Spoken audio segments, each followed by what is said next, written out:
Salut à tous, bienvenue chez l'Amadoué. Alors aujourd'hui, un peu de bricolage, ça ne change pas d'habitude. Ce petit Lascar Calto, futur chien de protection, que je vais appeler Houdini. Vous savez, celui qui s'échappait de n'importe où, n'importe comment. Donc ce chien a 6 mois, ça fait depuis qu'il a 10 semaines, il est à la ferme, hein, je fais un petit résumé. Pour protéger le troupeau de lamas, il faut qu'il crée l'émotion, du lien émotionnel avec eux. Et donc il faut qu'il soit collé serré dans un petit enclos. Et donc au mois de juillet, quand il est arrivé, il était dans un enclos là qui est devant la ferme où il y a l'antenne, là où je pointe du doigt. Et en fait, c'est là où j'habite. Du coup, il y avait beaucoup de passages de moi, des chiens et des clients et aussi des gens qui travaillent de temps en temps, enfin qui viennent de temps en temps sur leur terrain. Donc du coup, il a été en fait plutôt bien imprégné, mais un petit peu distrait par tout ça. Et surtout mal éduqué par mon chien la Keaton là, de conduite, alias alarme, parce que dès qu'il y a un truc qui bouge, lui il aboie. Et donc depuis quelques temps, on a laissé le troupeau en libre sur les 3 hectares. Et Alto, admettons, voilà, ils sont derrière là en garrigue en train de pâturer. Quand le chien là qui donne l'alarme, il est là-haut, Alto, il remontait pour aller voir. Donc ça, c'est très bien. Mais sauf qu'après, comme il y avait les chiens et puis que là-bas, c'était sa zone un peu chez lui, il avait tendance à rester collé là-haut et pas à redescendre au lama. Donc ça, c'était problématique. Donc le gros avantage d'avoir fait la formation et le suivi technique par l'IDEL, l'Institut de l'élevage, c'est qu'il y a Fred là, mon référent, je peux l'appeler, le contacter. Donc les référents, c'est des vrais éleveurs qui travaillent avec des chiens de protection, enfin des vrais éleveurs, des éleveurs. Je veux dire par là, c'est que c'est pas des gens qui sont dans des bureaux, des techniciens, j'ai rien contre ça, mais des gens qui sont pas dans le concret et puis qui diraient faut faire ceci, cela avec le chien. Là, c'est des gens qui sont éleveurs, qui travaillent en zone loup, qui ont beaucoup de chiens de protection et du coup qui savent de quoi ils parlent. Même si là, il sait pas ce que c'est que des lamas, mais il sait ce que c'est que des chiens de protection qui doivent protéger un troupeau. Donc qu'est-ce qu'il m'a dit, et c'est ce que je pensais faire, de refaire un enclos quelque part qui soit loin de moi et loin des activités habituelles de la ferme, c'est-à-dire des endroits de passage. Donc c'est ce que j'ai fait, c'est pour ça que je suis venu ici. Là il y a une forte pente, donc c'est galère, mais là il y a une plus petite pente. J'ai fait un petit pont en palette et je n'ai pas collé la clôture au grillage de l'enceinte générale. Vous voyez que là au minimum, là où il y a Morito, il y a au moins 4 mètres, parce que j'avais fait l'erreur aussi là-haut de garder le corral qui était déjà fait. Ça faisait moins de boulot, moins d'argent à dépenser, parce que là, sur ce petit enclos, il y a entre 4 à 500 balles de matos, et puis pas mal de boulot. Et puis les gens, moi j'avais créé une deuxième clôture à l'extérieur de la ferme pour pas que les gens ils puissent avoir accès aux chiots ou aux lamas.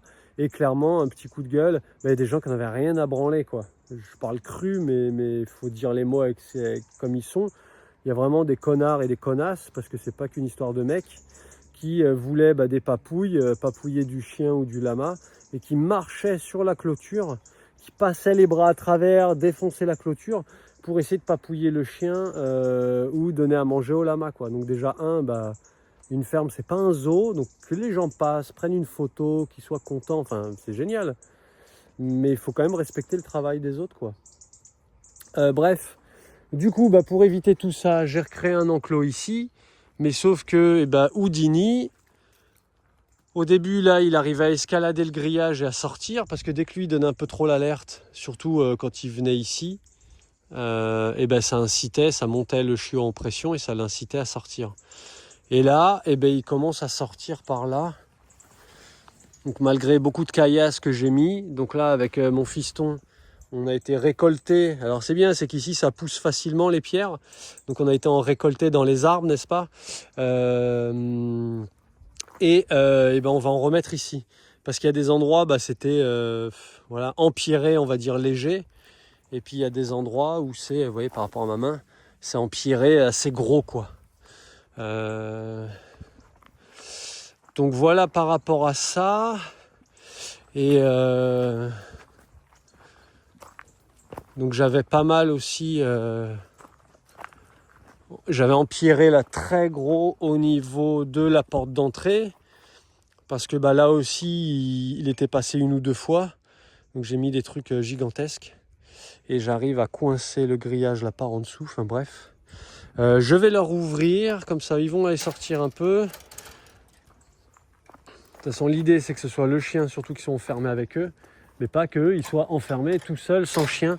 Ça ne sert à rien. Allez les gars, venez, venez, venez. Mani, Brony, Chuko, Chakobo, allez. Voilà. Et donc vous allez me dire, mais il y en a qui étaient dehors. Et oui, parce que ce zozo là, alias Houdini le bulldozer, il emmerdait, voilà, comme il fait un peu là, Nazca, le petit blanc, donc son œil va beaucoup beaucoup mieux. Et regardez, il n'a plus de pompons de queue. Donc pendant l'été où ils étaient confinés là-haut, et ben lui il tirait la queue. Et ça je le voyais pas tout le temps parce que j'étais pas tout le temps là. Et une fois là, quand il a été donc malade de l'œil, qu'il a eu un abcès à l'œil, j'avais reconfiné le chiot parce que bah, il était pas avec son troupeau, donc je l'avais mis sous l'abri avec les alpagas qui étaient en mode infirmerie. Et je l'ai vu, donc le chiot mettre ses deux pattes et sa tête là au-dessus du cou, et essayer de mettre Nazca au sol. Donc ça, il n'en était pas question qu'on refasse ça. Donc c'est pour ça que là, bah, j'avais confiné surtout les lamas. Les lamas, ils se laissent moins faire que Nazca. Nazca, il est vraiment à la cool. Et donc, bah, c'est un problème. Des fois qu'on a des animaux trop sympas, quand il y a un zozo qui fout le bordel, c'est bien de savoir se défendre. Mais donc là, voilà, les petites nouvelles. C'est vrai que j'avais pas donné de nouvelles là depuis un moment. Mais voilà, bah, sinon l'incorporation des nouveaux, là, comme Morito, Cosmo, là, qui se frottent. Moko, bah, Moko, lui, il est rentré, il a été prendre du foin là. Alors que bien évidemment, hein, sous l'abri, il y a du foin, il y a à boire, il y a à manger, il y a tout ce qu'il faut. Là, vous voyez, le chiot, par exemple, bah, il suit le troupeau, quoi. Donc, il n'est pas collé à moi ou au chien. Mais comme je disais tout à l'heure, eh ben, il est distrait, en fait. Et comme là, il a tout juste 6 mois, c'est pas encore l'adolescence pour ces races géantes qui grandissent mentalement plus lentement que les petites races. Et bien, c'était vraiment le moment où il fallait réagir. Parce qu'à l'adolescence, le lien émotionnel, il va s'étirer un petit peu. Et il fallait renforcer ce lien justement avec son troupeau. Et distendre, réduire ce lien qu'il a avec moi et mes chiens, quoi. Mais ça, bon, j'ai envie de dire, le mal est fait. Si j'avais su, j'aurais créé ça direct, même si voilà, c'était beaucoup de boulot, mais j'aurais fait ça direct parce qu'Amigo, là, chez les femelles, qui justement a un parc un peu comme ça, qui a été vraiment à l'écart et tout, et il est vraiment collé au lama, il n'est pas collé à moi, collé au chien, il aboie beaucoup moins. Mais à l'époque, quand j'ai intégré les chiots, il y avait beaucoup d'argent à sortir quand même, et j'avais pas les moyens de faire ce petit enclos, donc voilà. L'idée, c'est de réagir le plus vite possible, de ne pas laisser un comportement s'installer. Et là, malheureusement, ça fait déjà pas mal de fois qu'il arrive à sortir. Donc là, ouais, quand j'ai vu ça ce matin, voilà, il fallait réagir rapidos. Donc là, ça va être la mission du matin. Donc voilà, souvent, tu as des trucs à faire, tu as ta to-do list que j'arrête plus ou moins de faire parce que... d'un coup, tu as une urgence. Alors, c'est pas une urgence vitale, hein, mais il est urgent de faire ça de suite et de pas laisser ça s'installer. Voilà. Bon, bref, les petits aléas du moment. Sinon, quoi d'autre à suivre? Et bien là, tous les nouveaux, donc Cosmo, Morito, Moko et Pépinal à la femelle, et ben on est en train de vacciner tout le monde. Donc tout le troupeau là habituel, ils sont tous vaccinés, mais les petits nouveaux, il leur faut 2 doses, il leur faut une primo et un rappel. Et là, on a le dernier rappel à faire bientôt. Et après, on va reprendre les saillies, quoi. Donc avec les femelles lamas. Et je vais tenter une saillie avec Pépina, qui est une Wariso, pour voir, parce que des fois, on dit qu'ils sont stériles, des fois que les petits peuvent être fragiles ou quoi. Donc ce que je ferai certainement, c'est que je garderai le ou les petits, donc il n'y a qu'un petit à la fois, hein, mais si ça fonctionne, bah, peut-être que je garderai les petits. Enfin, j'ai besoin de faire ma propre expérience. J'entends ce que me disent les professionnels, hein. Ça, ce serait con de pas les écouter, mais à la fois, bah, je pense que c'est important de faire sa propre expérience, tout en étant responsable. Voilà. Bon voilà, ah bah tiens, il y a Moko du coup et Morito qui sont revenus là, comme quoi... Putain, mais alors qu'il y a du foin et qu'eux, ils étaient en libre, ils pouvaient aller manger ce qu'ils voulaient là-haut. C'est à n'y rien comprendre. Comme on dit, l'herbe est toujours plus verte ailleurs. Donc ils avaient tout ce qu'il fallait là-bas, ils ont tous les terrains et eux, ils préféraient être là. Bref, voilà, des fois, c'est à n'y rien comprendre. Bon, sur ce, je vous fais des gros bisous. Je vous dis à très bientôt pour d'autres vidéos, d'autres nouvelles et certainement des vidéos de saillies, puis des petites vidéos par rapport aux saillies, à la reproduction des lamas, des alpagas. Donc si vous avez des questions, posez-les en commentaire. Si vous voulez vous abonner, mettre un petit pouce en l'air, ce genre de choses. Je le dis quasiment jamais, ça. Enfin, pour ceux qui suivent les vidéos, vous le saurez. Mais des fois, ça peut être cool, voilà. Moi, j'apprécie le soutien des gens. J'ai pas forcément envie de devenir influenceur lama, comme un jour quelqu'un m'a dit. Je trouvais ça rigolo. Alors, ce qui est pas faux, hein, parce que je pense beaucoup d'éleveurs, enfin la plupart des éleveurs, ils veulent la bientraitance de nos animaux, même si c'est pas les nôtres, mais que les lamas, les alpagas soient bien traités, comme tous les animaux du monde, hein, j'ai envie de dire. Mais un peu plus particulièrement, quand tu es éleveur d'une race ou d'une espèce en particulier. Et à la fois, il n'y a pas beaucoup de gens qui diffusent les informations, quoi. Donc je pense que c'est...